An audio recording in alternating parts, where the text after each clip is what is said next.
Untuk memahami lebih dalam tentang Masjid Agung Banten Lama, kita perlu kembali ke abad ke-16, saat Kesultanan Banten baru saja berdiri. Pada tahun 1526, Banten ditaklukkan oleh pasukan Kesultanan Cirebon yang dipimpin oleh Maulana Hasanuddin yang dikenal sebagai cucu Prabu Surosowan.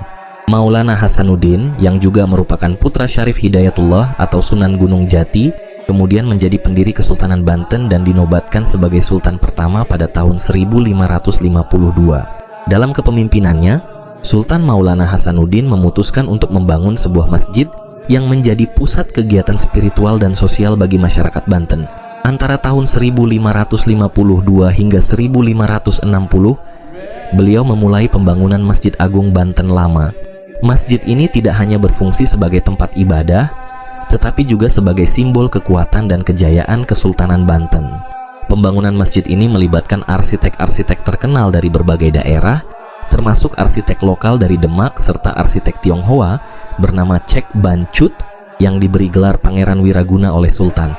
Seiring waktu, Masjid Agung Banten Lama mengalami berbagai renovasi, terutama di era Sultan Ageng Tirtayasa, salah satu pemimpin besar Kesultanan Banten.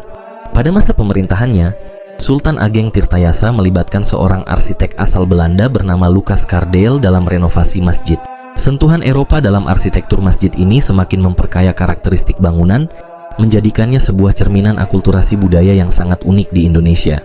Namun, di balik kemegahan arsitekturnya, Masjid Agung Banten Lama menyimpan banyak kisah dan misteri. Misalnya, meskipun masjid ini telah berdiri kokoh selama ratusan tahun, nama asli dari masjid ini tetap menjadi misteri hingga saat ini.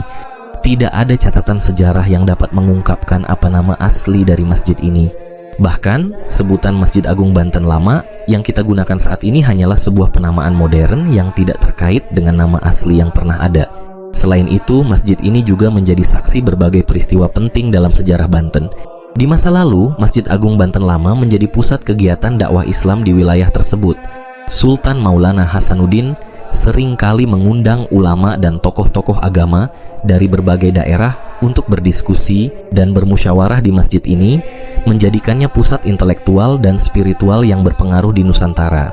Masjid ini juga menjadi tempat yang sangat dihormati oleh masyarakat setempat, bukan hanya karena nilai sejarahnya, tetapi juga karena masjid ini dianggap memiliki nilai spiritual yang tinggi.